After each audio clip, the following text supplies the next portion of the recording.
વડગામના ધારાસભ્ય જિગ્નેશ મેવાણી વિરુદ્ધ સોશિયલ મીડિયામાં ખરાબ કોમેન્ટ કરાતા દલિત સમાજમાં ભારે આક્રોશ છવાયો છે। ડીસાના અજાપુરા ગામના દલિત સમાજના આગેવાનોએ રૂરલ પોલીસ મથકે લેખિતમાં રજૂઆત કરાઈ છે। વડગામના ધારાસભ્ય જિગ્નેશ મેવાણી દ્વારા કુપટ ગામે ઘૂંઘટ પ્રથા બંધ કરવા માટે પહેલ કરતા મહેન્દ્રસિંહ ડાભી નામના યુવકે ખરાબ કોમેન્ટ કરતા દલિત સમાજના લોકોમાં ભારે આક્રોશ છે। ખરાબ કોમેન્ટ કરનાર શખ્સ સામે કડક કાર્યવાહી કરવામાં આવે તેવી માંગ સાથે કરાઈ હતી ઉગ્ર રજૂઆત। જે કે સિંગુદત્તી સાથે ભરત ઠક્કર ડીસા।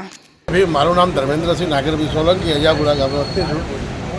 વુમન્સ ડેના દિવસે કુપટ ગામની અંદર વડગામના ધારાસભ્ય જિગ્નેશભાઈ મેવાણી દલિત સમાજમાં ચાલી રહેલ કુરિવાજ ઘૂંઘટ પ્રથા દૂર કરાવવા માટેની પહેલ કરેલ અને આ સમાચાર સંદેશ ન્યૂઝના